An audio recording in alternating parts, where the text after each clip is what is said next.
going to get started now. If you guys haven't finished your quizzes yet, it's okay because we have a really short lecture, and you can finish your quizzes after during lab time. So if you haven't heard yet, we are now posting lecture codes on the whiteboard instead of posting them online. So if you haven't entered in your attendance, the code is 656493. Yes. Okay, so today we're going to be learning a couple of more advanced CSS techniques. I know that last week you guys learned positioning, and the week before that you guys had an introduction to CSS, so this is just like some more advanced techniques for you guys to play around with. So we have floating, de-index, centering, a couple of more advanced techniques that are called sliding doors, fluid layouts, and lossy CSS. As I said before, this is a really short lecture, so you guys will have a lot of time to work on your advanced CSS lab, which is kind of lengthy.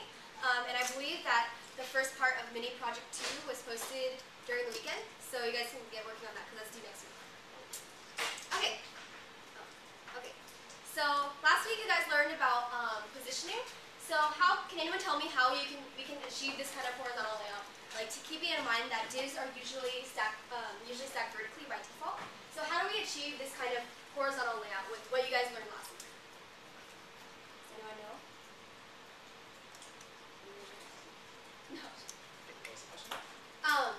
How can we achieve this kind of horizontal layout, like what you see down here with the 3 divs, keeping in mind like that divs usually stack vertically by default.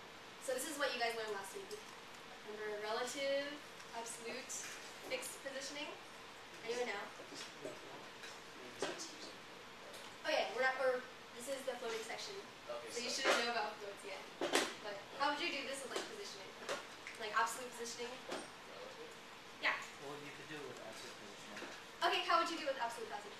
You would first declare it as an absolute position, then like for the left one, let's say like left 0 fixed, for the right one you do right 0 fixed. Yeah, exactly. So you said that you put this on the right, like the right is like 0 pixels, and then this would either be shifted left by the size of this or right by the size of that, right? Exactly. So what's the problem with this? Can anyone see any like glaring problems with doing it this way? It's a lot of hard coding, right? So basically you have to know what these lengths are, and then you have to like say like absolute position this to the right, like 20 pixels right or whatever. And then if you want to change the size of that column, you have to go ahead and change everything again. So it's kind of annoying to use absolute positioning. So this week we're going to learn another type of kind of positioning. It's called floating. So when you float an element, it basically takes it out of the flow of the document and pushes it either left or right. So the CSS property is called float, and the values are float are right or left, depending on which way you want to float it. So for example, pretend this orange box is like a div that's like originally down here. So if you say float left, it'll float it to the left of the box, and if you say float right, it'll float to the right of the box. And notice that the text kind of wraps around it. So the cool thing about floating is if you float 3 elements in the same directions, they'll stack. So if you have 3, this kind of looks like 1, but there's actually 3 divs. So these are divs with no positioning applied, so they stack vertically. But if you float them all to the left, they'll start stacking like this. So this is useful because like before when we had that horizontal layout, we wanted to have them in a have them stack horizontally, but we wanted them to be like flexible, and like if this one was longer, this one would be shifted over. Does that make sense? Anyone have any questions?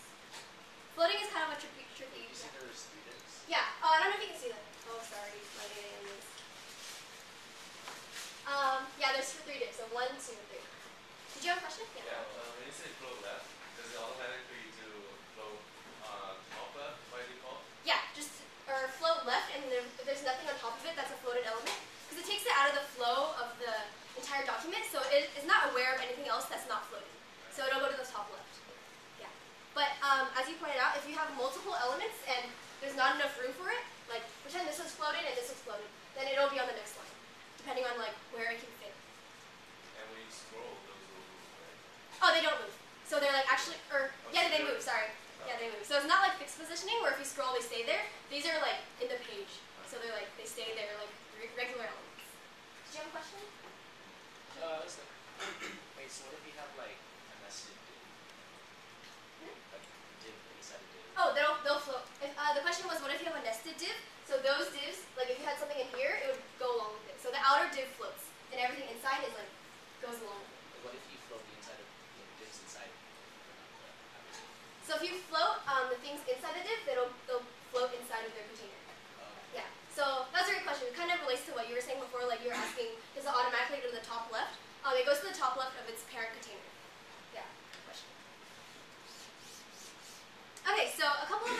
properties. So floated elements should have fixed width. If you don't fix the width to your floated elements, like it's kind of unpredictable behavior. And another thing is floating removes the element from the flow of the layout. So what I was saying before, the other elements have no idea it's there, and A doesn't know the other elements are there except for like other floated elements. So for example, if we have two divs, for example, here's a div, and it doesn't have any fixed height or anything. It's just this height because this has a certain height, right? So the outer div expands to fit with its content, and you have another div down here. So what if we float this div? Does anyone know what will happen? Here's a hint. The only reason this div is this size is because it's trying to fit its content. Yeah, exactly. So when you're floating an element, you're taking it out of the flow, so other elements don't know it's there. So if this height is only depending on this element, then it'll shrink down, and your layout might not be what you expect it to. For example, if you have like an image that you wanted to float to the left, but you had some text right under it, for example, like if this is a footer or something and it has some text down here, like it'll be overlapped, and that's not the behavior that you want. Yeah. So like if the container, let's say there's a containing div and you float div on the inside and the container is using height and width auto, and if you floated it, would it still stay? Yeah, the height auto means that it depends on like what's inside of it. So if you had a fixed height, so if you say like if this was 100 and this outer thing was 100, if you floated it, it would be the correct behavior because the outer div isn't depending on the inner div. Okay. Yeah. Make sense? This is probably gonna get a lot of you guys when you first use floats. Like you'll be like really confused as to why it's like this inner div is or this outer div is shrinking. Yeah. Wait, I was gonna ask, why is that inner div so narrow? This div? Oh, because the only reason why this div is so large is because it's trying to fit its content in here. But now when you float this element, you're taking it out of the you're taking it out of the document flow, kind of. So like this div, this outer div that originally had some content in it, doesn't even know that the orange thing exists anymore. Yeah, so it just like ideally it's like nothing. But like I drew here just to show you that it's still there. So like it actually like disappears. You shouldn't see anything. Yeah. Good questions. Okay, so how do we counteract this kind of undesirable behavior? So one thing you could do, there's actually a CSS property called clear, which you set this property on the element underneath, and the values are left and right. So for example, it pushes the element down below any left or right floated elements with its respective value, or both, where it pushes the element below any floated elements. So this is what we had before. This is something that we don't want. Can anyone tell me what I should apply clear to? So you should set this property on the element below, right? And then so if you set an element, the clear property that says left or right, it'll push the element below any right or left floated elements. So which one should I apply it to? This one or this one? Which box do I want to be pushed underneath any floating elements? The bottom one, right? So if you say clear left, or you can use clear both, it'll just be pushed underneath and you'll have the effect that you want before. And this thing will be entirely filled out too. Yes. Who is confused? Oh wait, no. Who is not confused? Okay. No, it's better to do positive because like people don't want to say that they're confused, but they won't raise their hand for like they're not confused. So like, what are you guys confused about? Just like ask questions because I won't be here for lab. John will be here for lab. So ask your questions now, because the lab definitely uses floats, and you'll be confused. Okay, nobody gets it. Nobody wants to ask questions. I have a question. Yes. Okay, like I don't understand the left part of the clear. Like I understand Okay. the clear is getting it below the float. Okay. Then why do you put like clear left? Okay, versus clear yeah, right? great question. She said, why do you say clear left? So if you have a value of left, it'll push the element below any left floated elements. So because this element is floated left, it'll know that this element is floated left, and it'll clear any left floats from it. So for Okay. example, if you had something floated right, and you said clear, or for this example, I guess, if you have this thing floated left, right, and you said clear right, it wouldn't do anything. Because it's clearing all right floated elements, but there are none. Okay. What happened to our candy? Maybe that's the reason why nobody does it. You ate it all, remember? No, I didn't. Okay. Leaf leader. Wait, Yeah. That's all. wait, so clearing left also fixed the container? Yeah. So this will, if you had some background container or background color, this would be filled out too. Yeah. Alternatively, in this one,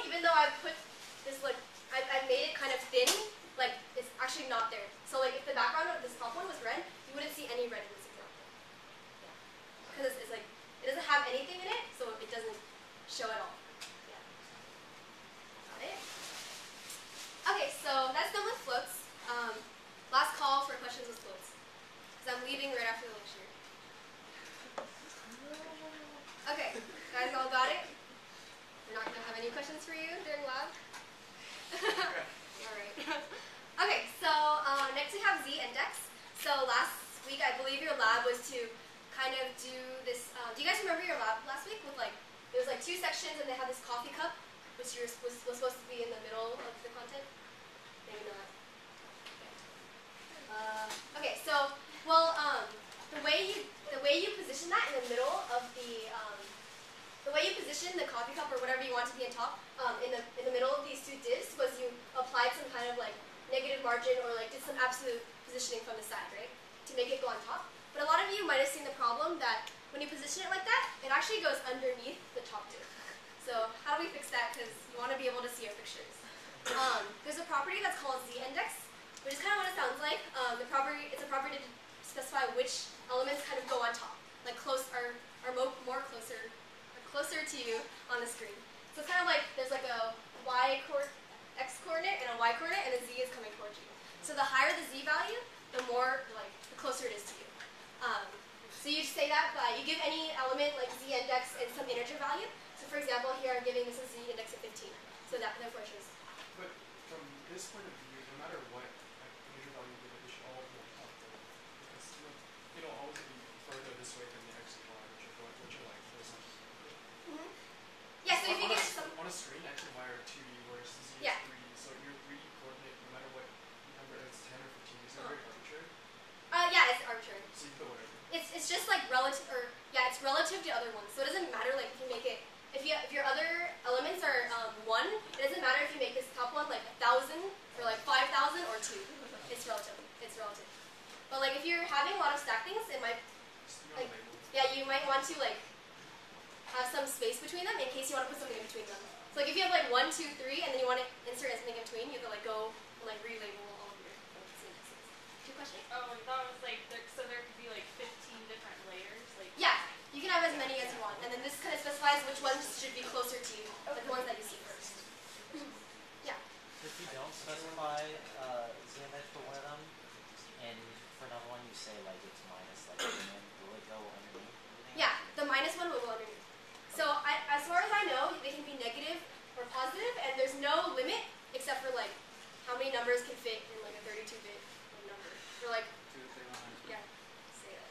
Some huge numbers, so don't worry about it. What happens if they're all the same? Are they some priority? The ones I think it's just like the default, which is things that are So like things on the bottom are displayed in front. Oh, Yeah. Two Because billion. they're like created like last kind of, so like they're in the front. Yeah. I think I saw another question, but I'm not sure. Just one less. No? No, Oh, okay. a factor of 2 less. Okay, so we also have center. So there are a couple of techniques that you can use to center things. The first one you guys probably already know, center text in a div. You just say text align equals center, and then you have this like nice centered text.